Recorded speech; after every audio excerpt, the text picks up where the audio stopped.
Saludo, ¿qué tal? Saludos a todos en cualquier lugar en el que se encuentren. Una vez más, bienvenidos a nuestro canal Iglesia Bautista Fuente de Luz. Yo soy Luis Alberto Paulino y estamos por acá para servirles. Hoy es nuestro primer día del año 2023. Así que queremos llevar felicitaciones a todos los que nos ven y nos escuchan en cualquier lugar del mundo. Damos gracias al Señor que nos da la oportunidad de ver este primer día del año. Hoy no quiero desaprovechar la oportunidad para, como siempre, compartir una porción de la palabra del Señor que espero sea de mucha bendición a tu vida. Quiero que me acompañes a Apocalipsis capítulo 2, verso 1 al 7. Apocalipsis capítulo 2, verso 1 al 7. Allí vamos a ver uno de los mensajes a las 7 iglesias. Leemos para honra y gloria del Señor. Escribe al ángel de la iglesia en Éfeso, el que tiene las 7 estrellas en su diestra, el que anda en medio de los 7 candeleros, dice esto: yo conozco tus obras y tu arduo trabajo y paciencia, y que no puedes soportar a los malos, y has probado a los que se dicen ser apóstoles y no lo son, y los has hallado mentirosos. Verso 3. Y has sufrido, y has tenido paciencia, y has trabajado arduamente por amor de mi nombre, y no has desmayado. Pero tengo contra ti que has dejado tu primer amor. Recuerda, por tanto, de dónde has caído, y arrepiéntete y haz las primeras obras, pues si no, vendré pronto a ti y quitaré tu candelero de su lugar, si no te hubieres arrepentido. Pero tienes esto, que aborrecen las obras de los nicolaitas, las cuales yo también aborrezco. El que tiene oído, oiga lo que el Espíritu dice a las iglesias. Al que venciere, le daré a comer del árbol de la vida, el cual está en medio del paraíso de Dios. Padre bueno, esta es tu palabra, úsala en medio nuestro. En nombre de Jesús, amén y amén. Bien, en Apocalipsis nosotros encontramos una sección muy particular a donde se nos habla de cartas que fueron enviadas a 7 iglesias. Y tanto la característica de estas iglesias, así como la característica de sus ciudades, de alguna manera son análogas con la iglesia universal, con la iglesia invisible, es decir, son una analogía. A lo largo del tiempo, esas iglesias representan lo que nosotros podemos ver tal vez en una sola iglesia o en diferentes iglesias, características que podemos observar en la iglesia en todas las épocas. En todas las épocas han existido iglesias que han hecho causa común con el pecado, pero también han existido iglesias que se han mantenido firmes en su amor a Dios y en su rechazo al pecado. Pero también han existido iglesias que en un momento se mantuvieron firmes rechazando al pecado y que luego entraron en una decadencia. Esta es la descripción justa de la iglesia de los Efesios que nosotros encontramos en este pasaje que nosotros acabamos de leer. En una palabra, la iglesia de los Efesios estaba en decadencia espiritual. Decadencia espiritual. Y por lo que el Señor la llama a reconocer esta condición que ellos tenían. Su antigua obra habían obedecido al Señor, habían trabajado por el Señor, pero ahora en la actualidad ellos habían descendido a una terrible condición espiritual. Y el Señor le estaba mandando a que reconocieran lo que ellos antes hacían, la obra que antes hacían, y que volvieran a esas obras que ellos antes hacían. De lo contrario, el juicio iba a venir sobre ellos. El Señor los iba a juzgar duramente. Algo que queremos destacar en primer lugar es la ciudad en la que se encontraba la iglesia. Éfeso. Éfeso era la ciudad. Éfeso era una aliada reconocida del Imperio Romano. Por tanto, Éfeso tenía ciertas características. Una de ellas era que era una ciudad libre, que tenían su propio gobierno, que tenían a donde residía el gobernador romano. El gobernador romano residía allí. Su población era de unos 250,000 a unos a unas 500,000 personas en el tiempo del Nuevo Testamento. Esta contaba con un teatro, recordemos ese incidente que en, se da en Efesios, en Hechos capítulo 19, donde Gallo y Aristarco son arrastrados por una frenética multitud, porque ellos estaban amenazando con la predicación del Evangelio el negocio que esta gente tenía de vender templecillos, de vender estatuas hechas a la diosa Diana. Esta provincia tenía un puerto principal y según la ley, los gobernadores tenían que hacer su entrada por la carretera, por la vía de Éfeso. Tenían una carretera a donde desembarcaban todas las provisiones y había que pasar por esa carretera lujosa que tenía columnas a su alrededor, llamada la vía Alcadiana. Todas estas características y otras más la tenía la ciudad de Éfeso.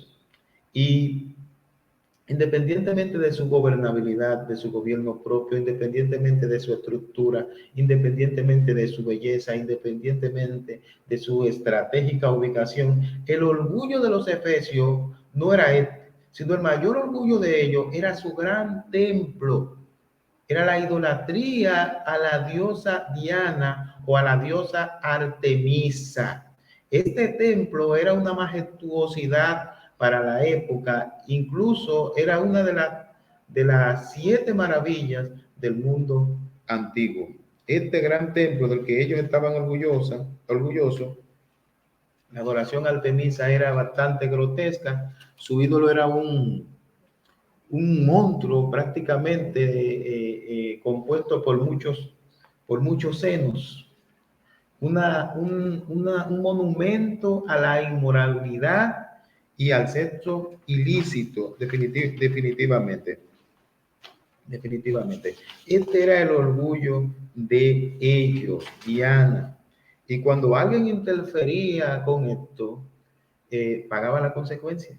Por ejemplo, en Hechos capítulo 19, verso 35, en el contexto de este alboroto que le hablaba hace unos segundos, ellos veían amenazado su negocio, dice la Biblia allí en el verso 35. Entonces el escribano, cuando había apaciguado la multitud, o sea, la situación que se había dado, dijo: varones efesios, ¿quién es el hombre que no sabe que la ciudad de los efesios es guardiana del templo de la gran diosa Diana y de la imagen venida de Júpiter? Ellos creían popularmente que la imagen de Diana, a quien se le había erigido este templo, de esta majestuosidad y todo este paganismo que se propagaba allí, había caído del cielo, y esa gente frenéticamente atacaban a cualquiera que se opusiera a su ídolo, digámoslo así. Este templo era atendido por una gran cantidad de sacerdotes, por eunucos, hombres que habían sido castrados, que habían nacido así, era atendido por esclavos, pero en tercer lugar, también era atendido por sacerdotisas. Estas sacerdotisas no eran más que prostitutas rituales eh, que vivían allí en el templo y desempeñaban una función principal en la adoración a Artemisa o a la diosa Diana. La inmoralidad en exceso que se vivía allí era innumerable. El interior del templo era seguro, de manera que era utilizado como banco, siendo uno de los bancos principales del Mediterráneo. Los delincuentes allí también rendían ofrenda a Diana, habían lugares, habían templos donde los delincuentes, donde los criminales también venían y participaban de ese desenfreno pagano y de la hechicería, entre otras cosas. Había un filósofo llamado Heráclito, que le apodaban el Llorón, que dijo lo siguiente: nadie puede vivir en Éfeso y no llorar por la inmoralidad. O sea, en Éfeso era la cuna del paganismo, la cuna de la idolatría, y es aquí en esta ciudad pagana a donde se encuentra la iglesia a la que el Señor escribe esta primera carta. El apóstol Juan, ejerciendo el trabajo de un amanuense o de un secretario, está escribiendo las palabras de otra persona. Dicha persona es nada más y nada menos que nuestro Señor y Salvador Jesucristo, como vemos aquí en la Escritura, en el capítulo 1, verso 10 al 11. La Biblia nos dice lo siguiente. Dice el apóstol Juan: yo estaba en el Espíritu en el día del Señor, y oí detrás de mí una gran voz como de trompeta que decía: yo soy el Alfa y la Omega, el primero y el último. Escribe en un libro lo que ves y envíalo a las 7 iglesias que están en Asia: a Éfeso, a Esmirna, a Pérgamo, a Tiatira, a Sardis, a Filadelfia y la Odisea. Estas son las otras 6 iglesias, aparte de Éfeso, a las cuales el apóstol Juan, como orden de Jesucristo, envía esta carta. De manera que el apóstol Juan no está escribiendo por su propia cuenta. Él está escribiendo por mandato del Señor estas cartas. Entonces vemos en el verso 1 del capítulo 2 que nos dice: escribe al ángel de la iglesia en Éfeso, el que tiene las 7 estrellas en su diestra, el que anda en medio de los 7 candeleros de oro, dice esto. Y las 7 estrellas a las que hace alusión esta carta no eran más que los 7 pastores de estas 7 iglesias. Dichos 7 candeleros representaban a estas 7 iglesias. La Biblia nos dice que el que anda en medio de estos 7 candeleros decía esto. O sea, esta es una muestra de la soberanía de Cristo con su iglesia, del control de Cristo con su iglesia. Y en base a esta misma soberanía, en base a esta misma autoridad, Él se dirige a la iglesia. Primariamente a estas 7, que son una representación de la iglesia en general a lo largo de todos los tiempos, de la iglesia universal. A continuación, en el verso 2, Él procede a elogiar a la iglesia de Éfeso, en los versos 2 y 3. Dice el verso 2: yo conozco tus obras y tu arduo trabajo y paciencia, y que no puedes soportar a los malos, y has probado a los que se dicen ser apóstoles y no lo son, y los has hallado mentirosos. O sea, el Señor conoce todo lo que nosotros hacemos y queremos hacer y podemos hacer, porque el Señor es omnisciente.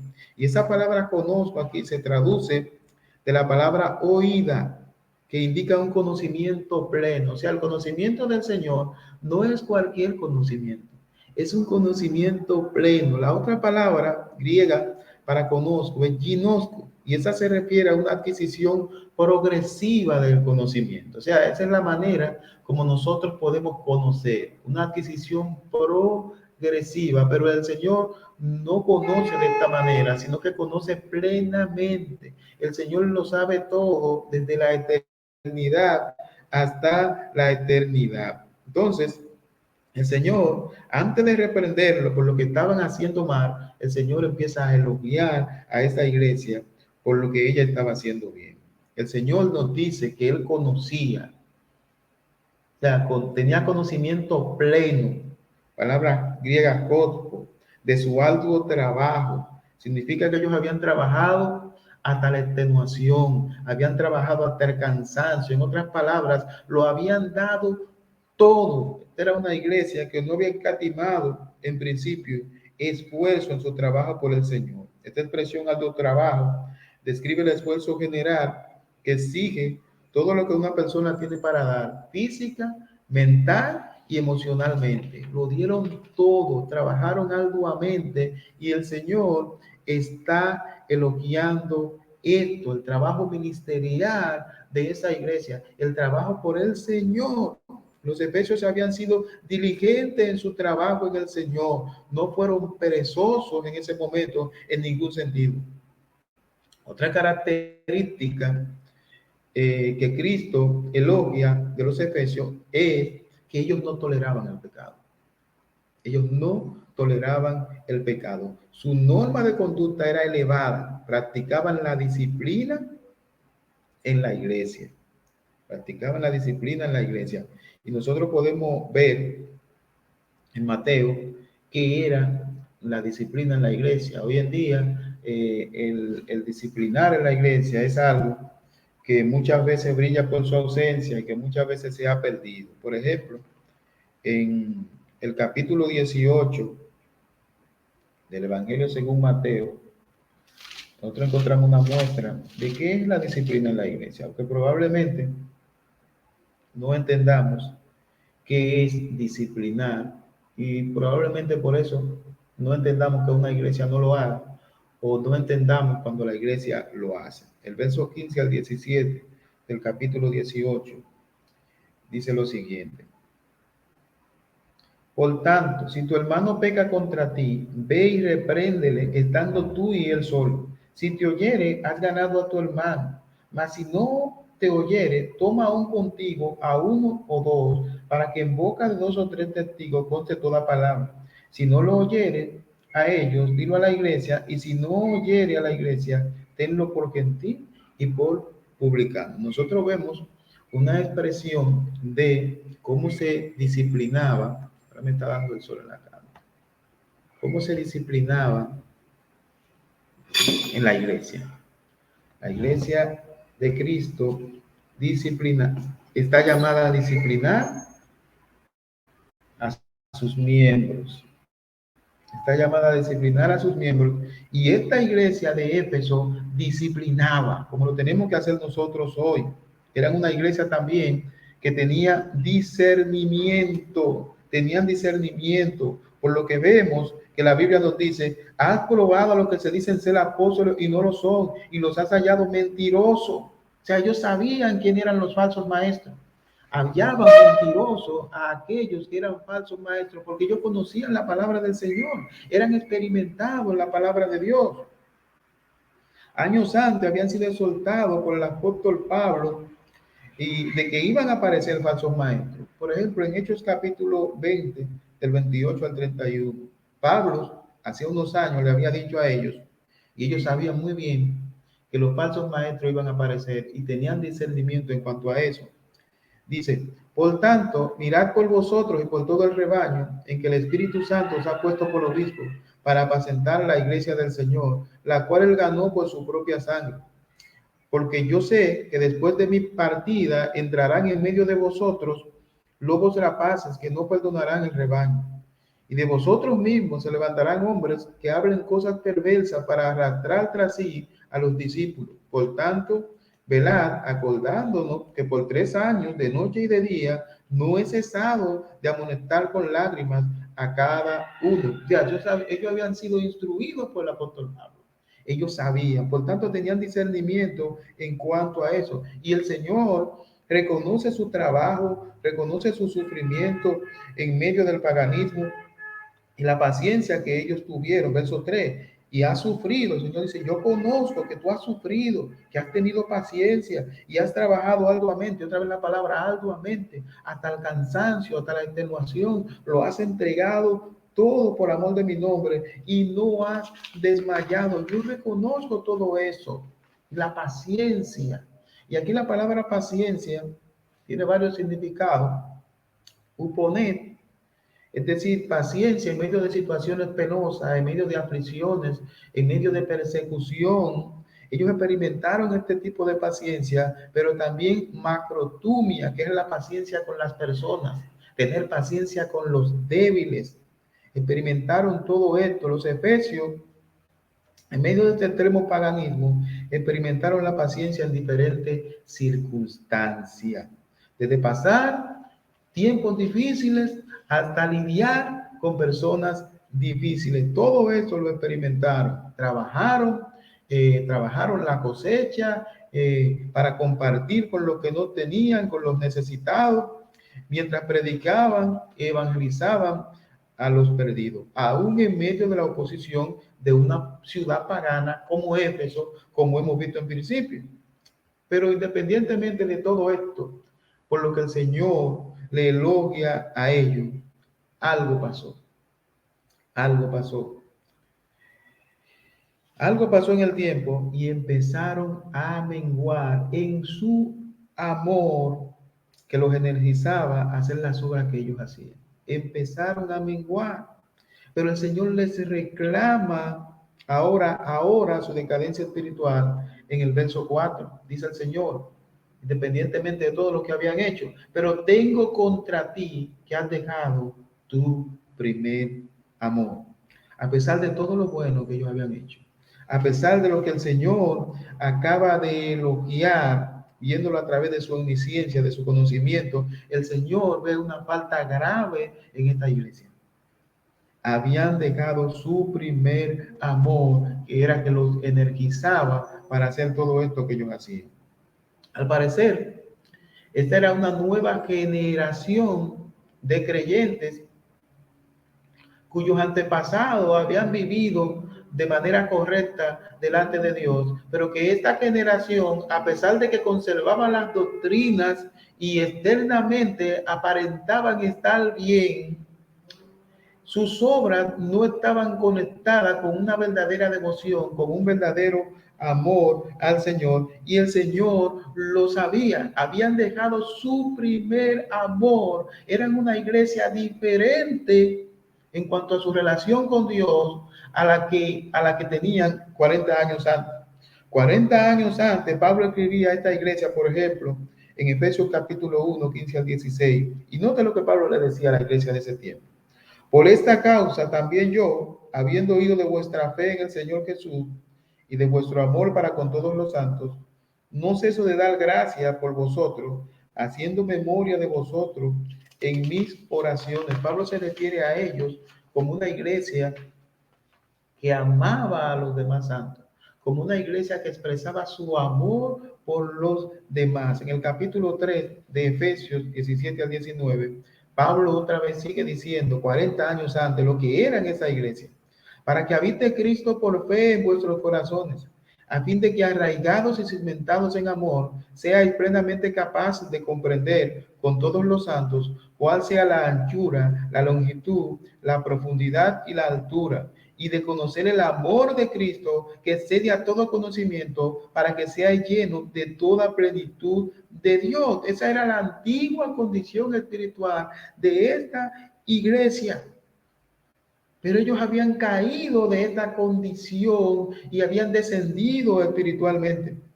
Y el Señor les dice en el versículo 5, como cuando un médico nos da una receta a nosotros cuando estamos gravemente enfermos.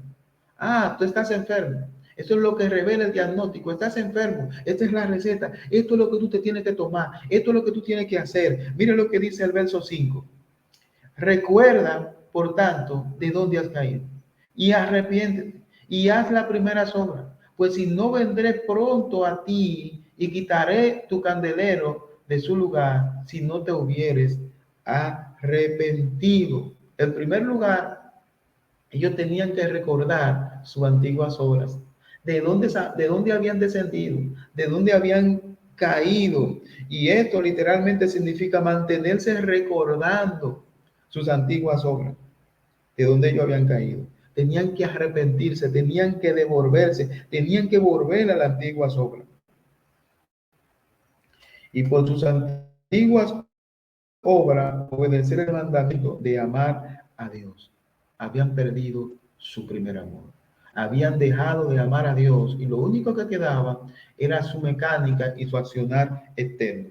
En Mateo capítulo 22, versos 36 al 38, alguien le dijo a Jesús, un principal, Maestro, ¿cuál es el gran mandamiento en la ley? Jesús le dijo, amarás al Señor tu Dios con todo tu corazón, con toda tu alma y con toda tu mente. Este es el primero y gran mandamiento. Y esa gente había dejado este mandamiento. Habían dejado su primer amor y estaban actuando de manera mecánica y ahora tenían que arrepentirse. Y la genuinidad de este arrepentimiento se iba a ver expresada en las obras que ellos iban a realizar ahora, pero obras genuinas, obras energizadas por el amor y no por la costumbre. Y en medio de esto, el Señor también los elogia por algo en el versículo 6, pero tienes esto, que aborrecen las obras de los nicolaitas, las cuales yo también aborrezco. Se desconoce el origen de esta secta, de los nicolaitas. Ahora, lo que sí se conoce es la inmoralidad con la que ellos procedían y de la manera en que afectaron probablemente la iglesia de ese tiempo y que esta iglesia los aborrecía, que esta iglesia los enfrentaba. Finalmente, el Señor termina su carta, termina su misiva a los Efesios. En el versículo 7, él dice, el que tiene oído, oiga lo que el Espíritu dice a las iglesias. Al que venciere, le daré a comer del árbol de la vida, el cual está en medio del paraíso de Dios. Lo primero que vemos en este verso es la responsabilidad que tenemos los creyentes de oír atentamente la palabra del Señor, prestar atención a la palabra de Dios en las Escrituras.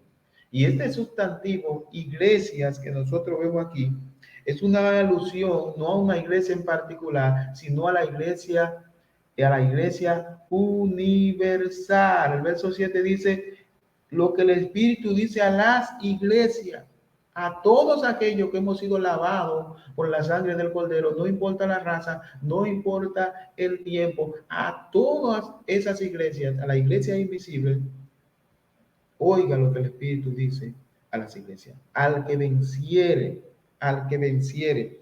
Y es necesario que entendamos que esta palabra vencer no se refiere a un nivel superior de creyentes, no se refiere a que estamos en una competencia y que tenemos que vencer. Esto implicaría que nosotros estamos ganando una salvación y nosotros no ganamos eso, sino que el Señor ya pagó por esa salvación. Note lo que dice Juan, primera de Juan capítulo 5, versos 4 al 5. Porque todo lo que es nacido de Dios vence al mundo. Y esa es la victoria que ha vencido al mundo, nuestra fe. ¿Quién es el que vence al mundo? Sino el que cree que Jesús es el Hijo de Dios. O sea, todos los verdaderos creyentes hemos vencido. Todos los verdaderos creyentes somos vencedores. Y esa es la promesa que el Señor nos hace en este versículo 7. A esos vencedores que hemos vencido por Cristo, no por nuestros medios. Le daré a comer del árbol de la vida, el cual está en medio del paraíso de Dios. Este árbol de la vida que estaba en el Edén, del que no pudimos comer en el Edén, tenía una perspectiva terrenal. Él nos está hablando del árbol que está en el paraíso de Dios. Note lo que dice Génesis con relación al árbol que está en Génesis. Capítulo 2, verso 9. Y Jehová Dios hizo nacer de la tierra todo árbol delicioso a la vista y bueno para comer. También el árbol de la vida en medio del huerto y el árbol de la ciencia del bien y del mal. Génesis 3:22. Y dijo Jehová Dios, he aquí el hombre es como uno de nosotros, sabiendo el bien y el mal. Ahora pues que no alargue su mano y tome también del árbol de la vida y coma y viva para siempre. Este es el árbol este árbol del que habla acá, no es el árbol que está en Génesis. Aquí nos dice que este árbol está en medio del paraíso. El árbol de Génesis tenía una perspectiva terrenal. Ahora, este árbol de la vida, de la promesa, es este en el paraíso, el que comeremos los vencedores. De este que el Señor nos dará a comer. Esa es la promesa. Apocalipsis 22:2. En medio de la calle de la ciudad, y a uno y a otro lado del río estaba el árbol de la vida que produce 12 frutos, dando cada mes su fruto, y las hojas del árbol eran para la sanidad de las naciones. Apocalipsis 22:14. Bienaventurados los que lavan sus ropas para tener derecho al árbol de la vida y para entrar por las puertas de la ciudad. Y la iglesia en Éfeso fue confrontada por el Señor en amor, teniendo como meta no su destrucción, sino su restauración. Eso es lo que hace la disciplina, de manera particular y de manera general, teniendo como meta la restauración de la iglesia y no su destrucción. Fueron primeramente elogiados por lo que habían hecho bien, ¿verdad? En segundo lugar, fueron reprendidos por lo que estaban haciendo mal. Y se les mandó entonces a reconocer su falta, a arrepentirse, o si no, el juicio venía en contra de ellos. Finalmente, con ellos como ejemplo, el Señor nos da, como hemos visto en el versículo 7, una promesa. Al que venciere le daré a comer del árbol de la vida, el cual está en medio del paraíso.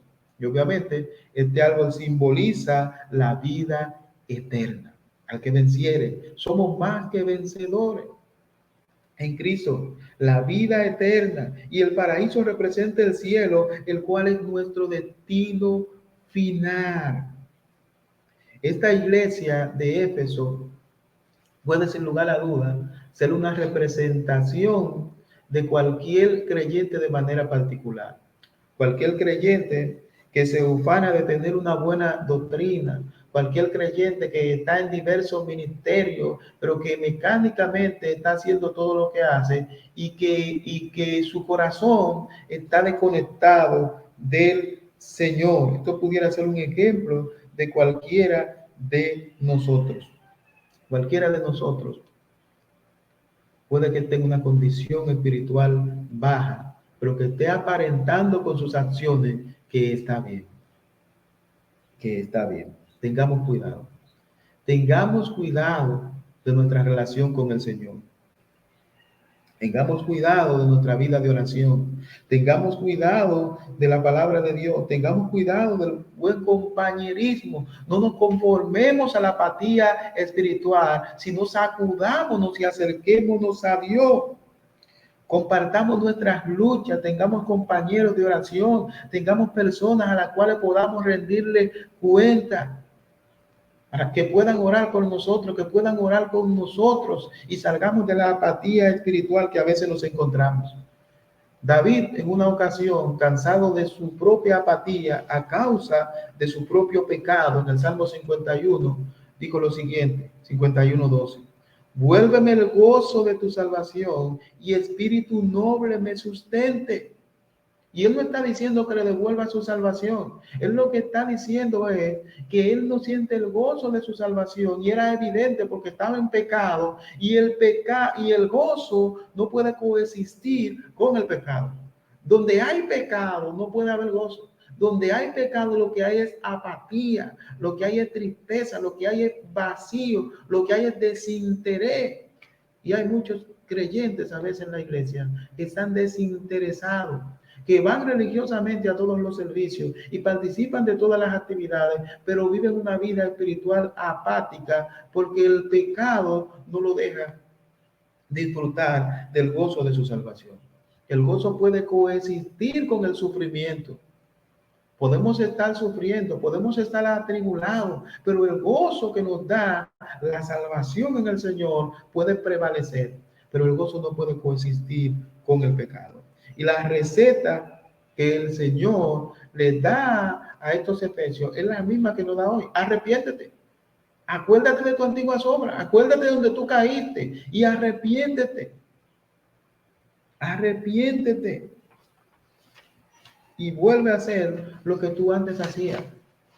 Si esta es tu condición actualmente, si estás en esta condición de pecado, si estás en esta condición que todo el mundo dice que qué bonito lo hace, que tú trabajas, pero tú en tu corazón estás consciente de que vives una vida espiritualmente apática, te invitamos a esta hora a que participes de esta oración, a que reconozca tu condición, tal y como el Señor nos da esa receta, cual médico que reconoce que estamos enfermos y nos da la receta que necesitamos para salir de esa enfermedad.